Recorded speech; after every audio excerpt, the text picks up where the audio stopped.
Ciao, salve a tutti e ben ritrovati. Oggi vi racconto la storia di una narcisista maligna o perversa. Eva in un commento mi chiedeva di raccontare anche da una prospettiva psicopatologica di qualche personaggio storico o della cronaca. L'ho fatto in alcuni casi, anche se molte volte rischiano di mescolarsi. In questi casi la cronaca ufficiale a volte rimaneggiata e resa anche leggendaria in tanti successivi rimescolamenti. Resoconti personali, anche questi a volte presi come stralci e resoconti di conoscenti più o meno attendibili. Insomma, per fare una cosa veramente fatta bene, bisognerebbe veramente studiarci bene sopra in ciascuna di queste vicende personali di personaggi famosi.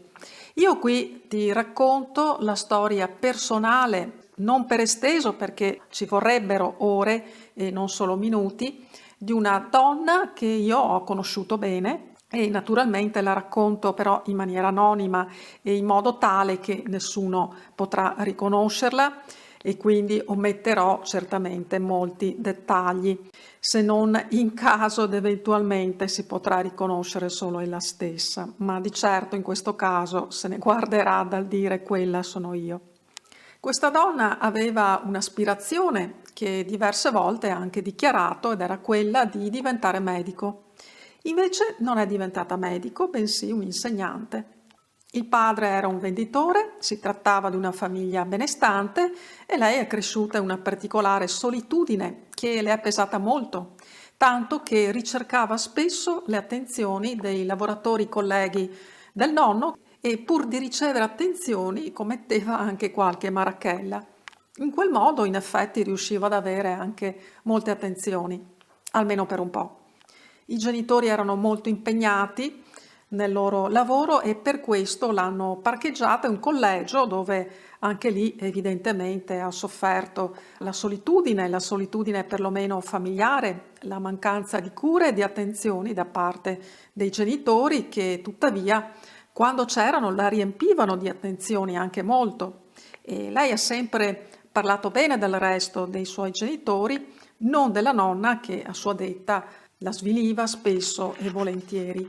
Quello che mi ha colpito della madre, una donna minuta, di carattere tranquillo e mite, è tuttavia il modo in cui elevava sempre i figli come fossero i migliori del mondo, anzi persino eccezionali. Ma mi ha anche colpito come se la ridesse delle marachelle che i figli commettevano a scuola, nonostante lei fosse chiamata dagli insegnanti proprio per parlare della condotta dei figli a scuola, alquanto discutibile e anche a quanto pare fastidiosa per gli insegnanti. Com'era in quanto insegnante questa donna?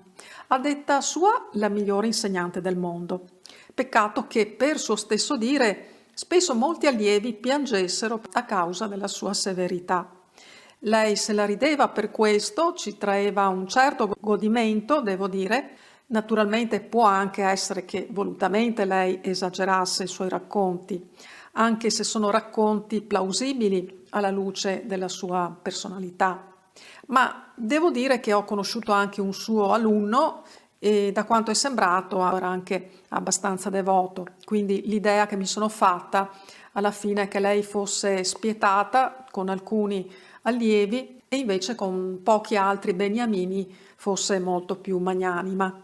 Poi altra cosa è che altri particolari di lei, del suo modo di fare, è che per esempio godeva particolarmente nel rigare magari l'auto di un vicino se parcheggiava secondo lei in modo che la disturbava, di rubare libri a scuola, ma non solo libri e non solo a danno della scuola, e nell'avere altre condotte simili che insomma si divertiva anche nel raccontarle.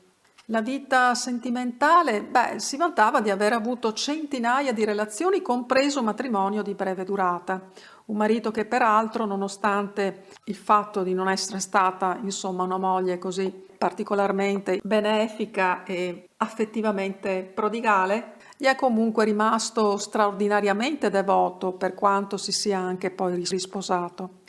Molto legata alla famiglia di origine, per quanto in maniera a volte conflittuale, almeno nei confronti in particolare di un fratello, della madre no, ma nemmeno del padre in realtà. che, come dicevo, comunque ha sempre parlato bene. Le sue amicizie, a quanto pare, anch'esse molto critiche e alla fine bistrattate. Ho fatto una breve sintesi anche perché, come dicevo, la cosa resta comunque anonima, ma comunque potrete trarne qualche spunto. Come la giudicheresti una donna così felice? Si sentirà realizzata della sua vita? Soddisfatta del suo passato, così come sembrerebbe o vorrebbe anche far intendere? Ti saluto, grazie sempre della tua meravigliosa, straordinaria presenza di cui sono orgogliosa e molto grata. Ci sentiamo presto e ti abbraccio forte. A presto, ciao, ciao, ciao.